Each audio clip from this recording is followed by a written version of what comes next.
Today we carry on with our narration of What is Libertarianism, an introduction to the philosophy of liberty, as written by Pietro Angeli, Victorian Policy Director of the Libertarian Party of Victoria in Australia. Today we're up to Chapter 4.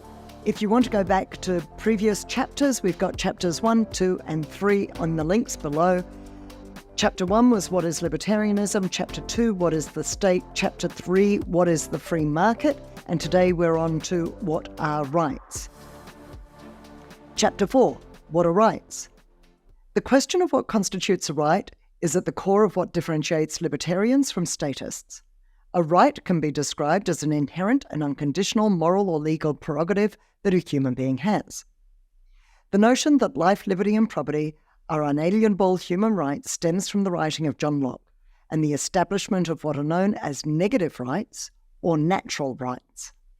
Each human is entitled to their own life, to their own liberty, and to their own property, and no other human can justly interfere with these without breaking from moral behaviour.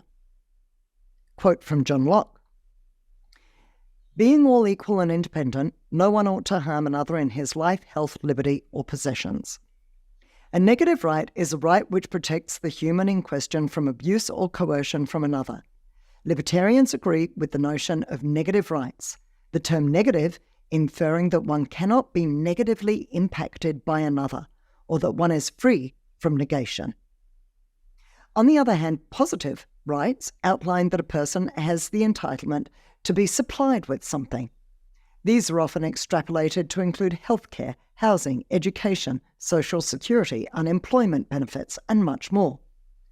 Positive rights are incompatible with libertarianism because they imply others are obliged to contribute and supply services simply by virtue of one's existence. Extending this thought even a little further towards practicality, what if someone doesn't want to supply education services to others at personal cost and for no personal benefit? By virtue of educating being a right, the person who doesn't wish to supply it can therefore justifiably be persecuted by the law, for they are denying another person their right. It is clear at this point that the idea of positive rights is an inherently statist idea. One who acknowledges the legitimacy of positive rights accepts that there needs to be some collective, all-powerful governing entity ensuring that these rights are being met. Broadly, this is much of what the state does to justify its own existence. It decides that something is a right and assigns itself the task of ensuring that the right is met. For this reason, the list of things which are as a right, as far as the state is concerned, is ever increasing. This is in fact another mechanism for the state to expand, to redistribute wealth away from the private sector to the public sector, and to encroach on an individual's genuine right to their own property. In other words, to libertarians, a positive right is not a right at all, but an act of coercion enforced by the state.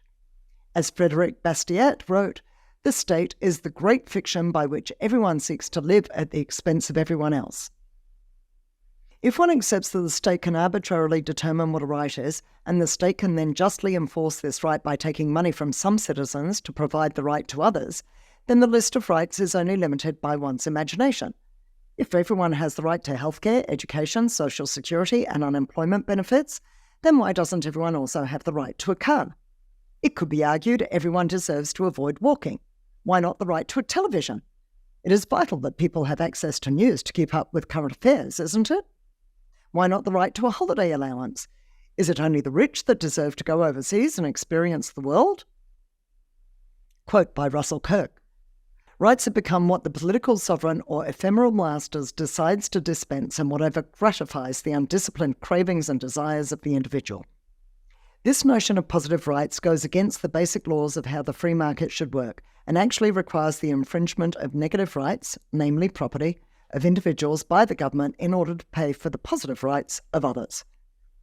In saying this, libertarians are often framed by detractors as selfish or uncaring because of these views of rights. This is also false. Simply because a libertarian doesn't believe something such as education or healthcare is a human right does not mean that they believe it isn't desirable for as many people as possible to have access to these rights. Broadly, libertarians believe that the free market, unimpeded by government's ham-fisted attempts at creating equality through positive rights, would provide these essential services far more broadly and at a higher standard of quality. What the free market cannot provide can also be provided by charity and individual goodwill, both of which have been overshadowed in their importance since the government has taken upon itself the responsibility of providing care for all. If the average person is already taxed an enormous amount, and this wealth is supposedly used to help the poor and destitute, why should the people feel morally obliged to commit more of their earnings towards the benefit of their fellow man?